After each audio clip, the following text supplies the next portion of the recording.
Continuando con nuestro estudio, la Biblia, la palabra de Dios, el día de hoy nos corresponde tratar la sección que hemos denominado la mente de Cristo.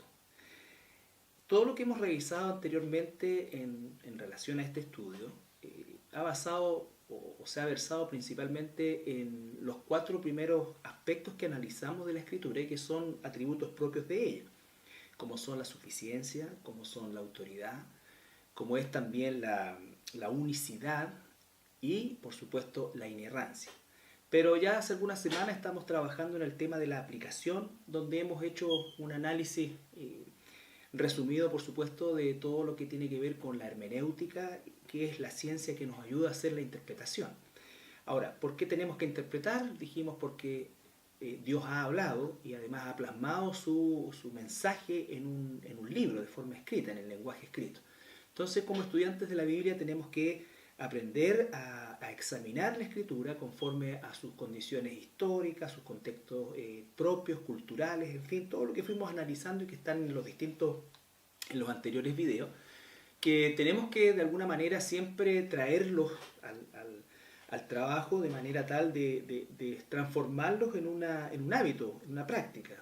Y uno de los cuadros que estábamos viendo o con el que terminamos fue estos 3 pasos para poder hacer un estudio bíblico, en el fondo para hacer hermenéutica, que era la observación, la interpretación y la aplicación. Estos 3 aspectos, estos 3 pilares, cada uno de ellos tiene un objetivo, cada uno de ellos tiene una razón que está buscando, una actividad que debemos hacer y está respondiendo una pregunta.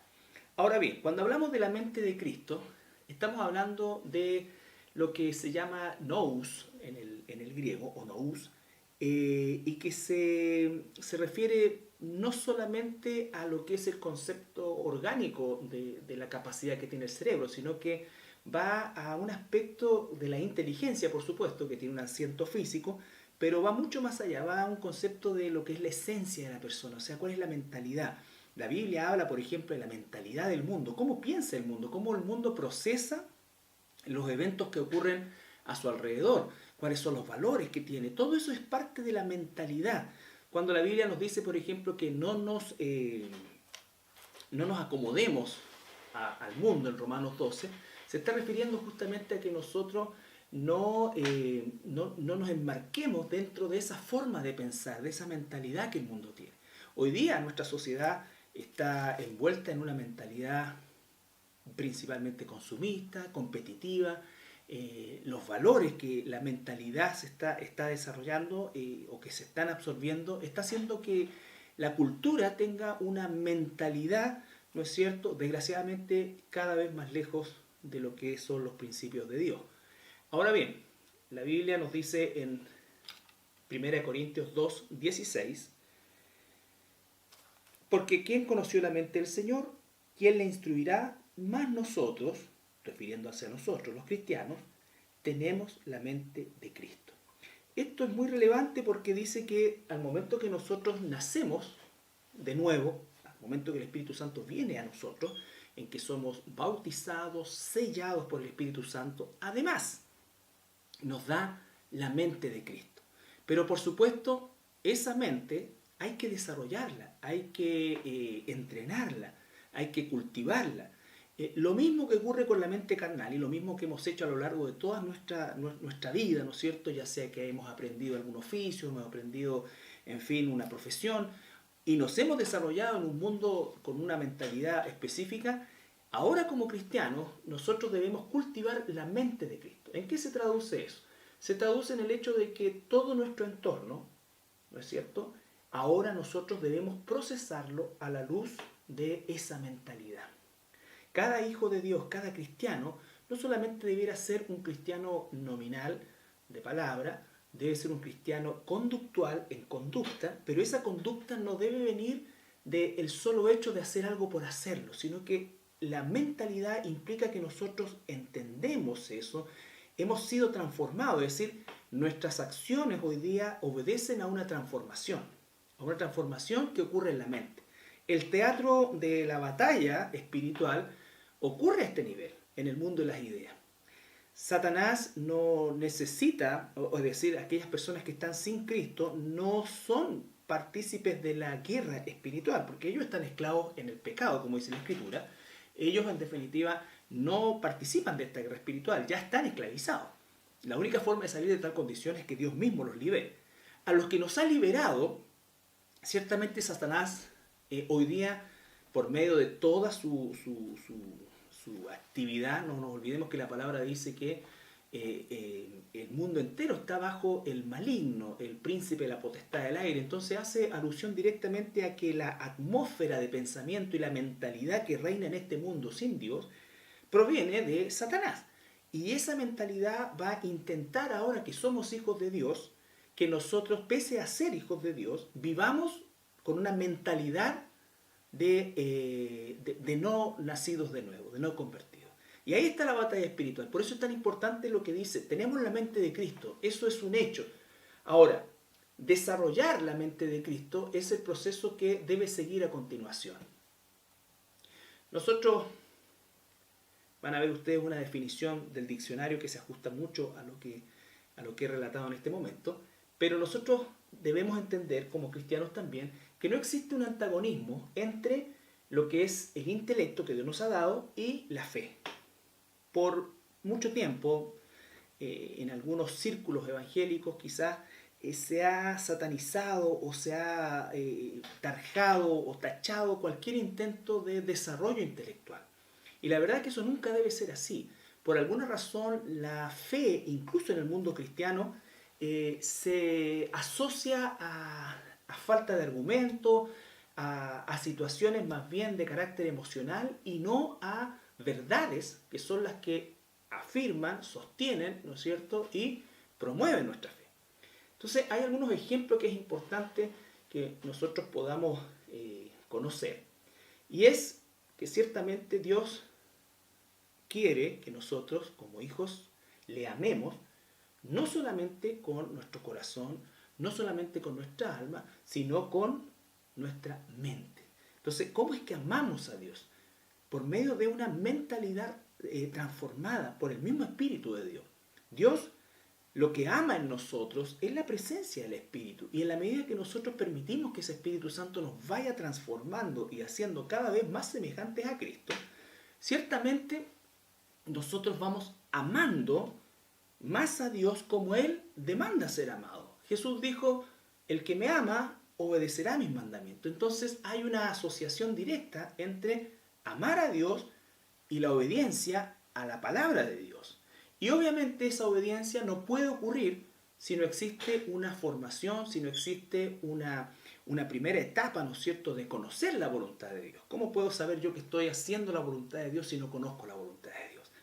Entonces son todos procesos absolutamente concatenados e inseparables para que el resultado ciertamente sea el que Dios ha previsto. Proverbios 2:6 y Proverbios 9:10 nos habla claramente de la búsqueda de la sabiduría, de la búsqueda de la sabiduría. Cómo es que la búsqueda de la sabiduría, de la inteligencia que Dios nos da, es y debe ser siempre un anhelo de todos los que somos hijos de Dios. En segundo lugar, nosotros como cristianos debemos entender que la Biblia dice, entre otras cosas, que es una actividad propia de nosotros los cristianos, que debemos alabar a Dios con inteligencia. El Salmo 47, versículos 6 y 7, nos habla ciertamente de cantar a Dios, cantad cánticos espirituales, pero cantad, dice, con inteligencia. ¿Qué significa eso? Significa que el canto, la alabanza que yo elevo a Dios, es una alabanza en la cual yo entiendo lo que estoy diciendo. Cuando nosotros hablamos, por ejemplo, en nuestro propio ministerio de alabanza, de los énfasis en la letra, claro que es importante, porque por medio de la letra de una alabanza, de una canción, ¿no es cierto?, nosotros estamos expresando también teología. Estamos expresando teología. Y debe ser también bajo una norma teológica, de manera tal que nuestra adoración vaya en la dirección de la palabra de Dios. ¿No es cierto? Cuando nosotros alabamos a Dios, tiene que ser conforme a esa inteligencia espiritual que Él ha puesto en nosotros, de manera tal que la alabanza, el canto, que puede estar cargadísimo de una emoción, porque claro que nos emociona cantarnos al Señor, pero tengo que cantar también, dice, con el entendimiento. De manera tal que mi cantar a Dios, más que la calidad interpretativa, ¿no es cierto?, debe ser la teología con la que canto, ¿no es cierto?, con la que canto. De la misma manera, ¿no es cierto?, habla acerca de la oración. Y 1 Corintios 14, 15 dice, ¿no es cierto?,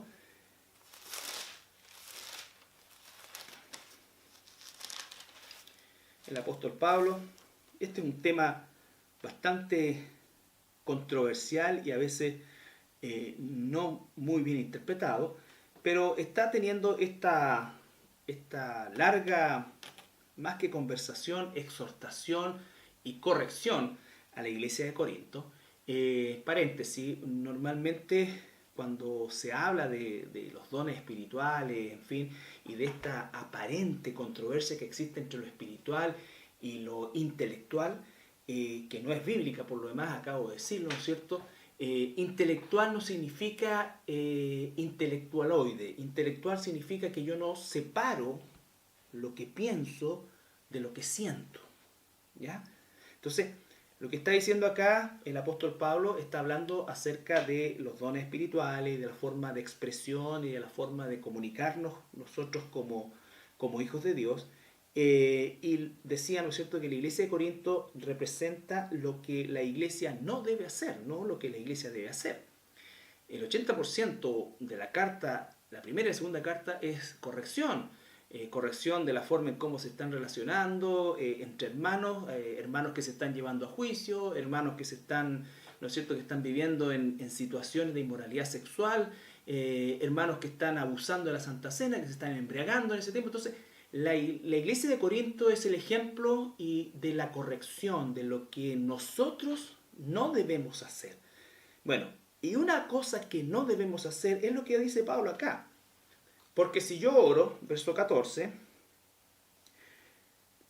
15, ¿qué pues? Oraré con el Espíritu, pero oraré también con el entendimiento. Cantaré con el Espíritu, pero cantaré también con el entendimiento. Aquí se hace una mala interpretación y de hecho se hace una eisegesis. Si usted recuerda los capítulos anteriores, eisegesis es meter en el texto algo que el texto no dice, una idea propia. Aquí nos dice que se puede separar el orar con el espíritu y orar con el entendimiento. Todo lo contrario. Hay gente que dice, no, yo no estoy orando así, yo dejo que orando en el espíritu, oro en el espíritu nomás y me dejo guiar por el espíritu.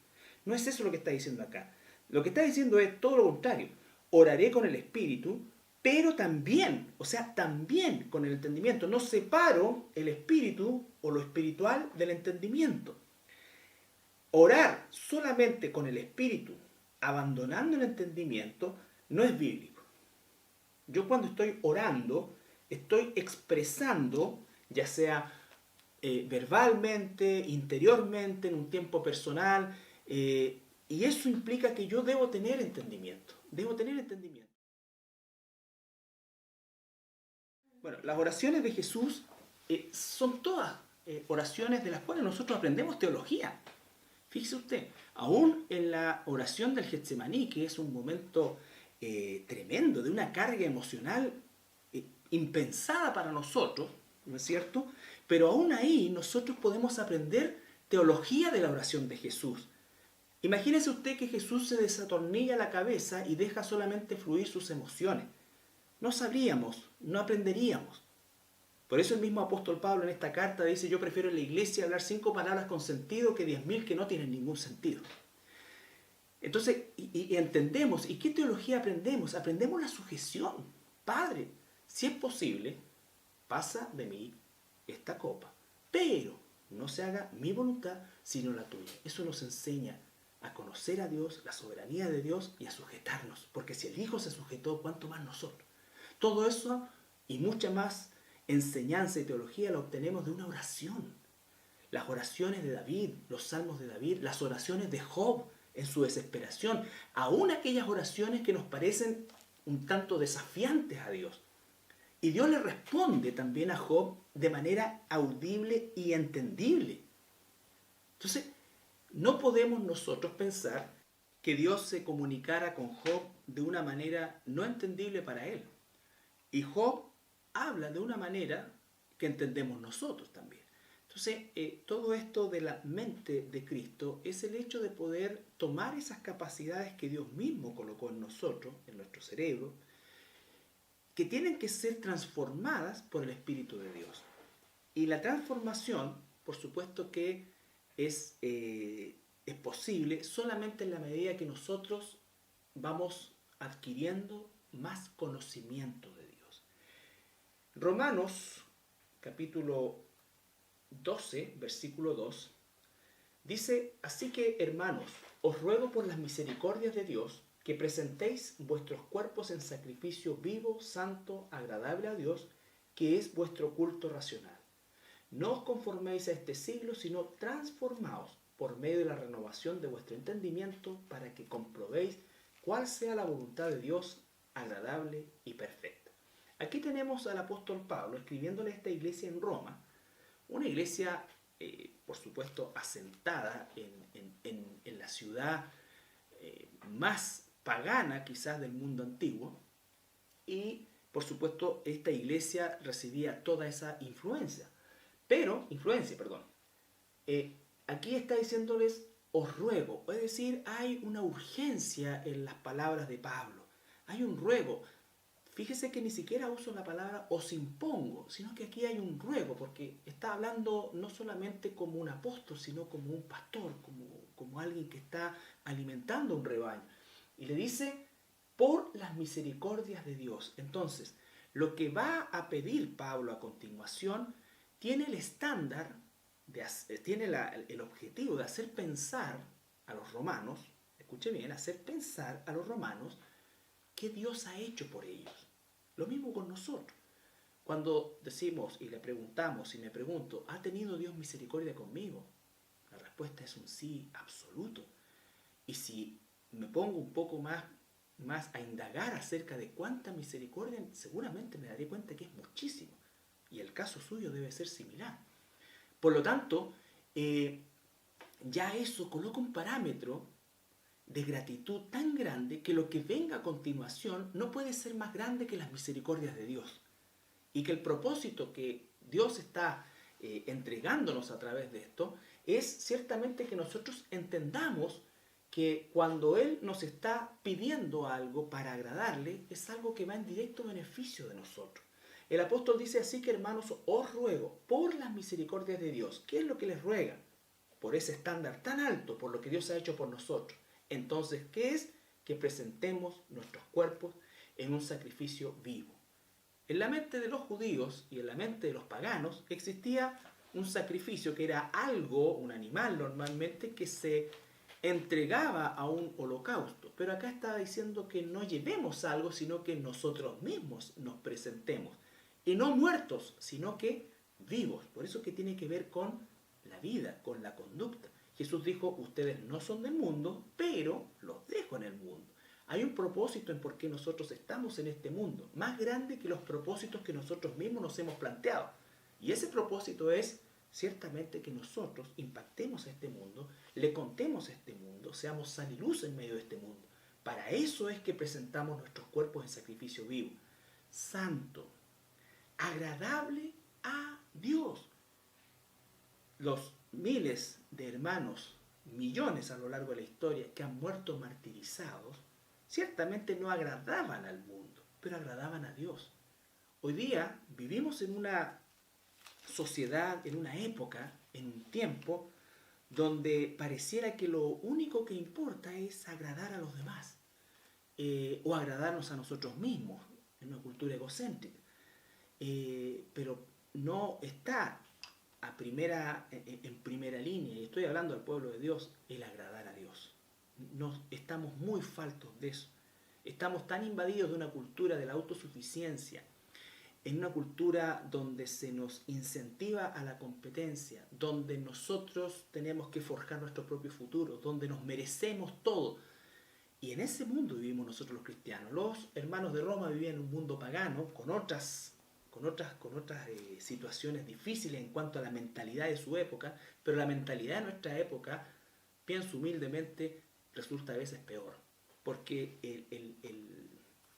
el incentivo al egocentrismo y a la autosatisfacción son tan grandes que a veces también en la iglesia, y desgraciadamente más veces de lo que quizás uno pudiera pensar, ocurre este fenómeno también. Y ocurre porque la gente no está participando a veces en la iglesia por querer ser parte de un cuerpo, sino participa hasta cuando no se cumplen ciertas expectativas, ya sea personales, familiares, en fin.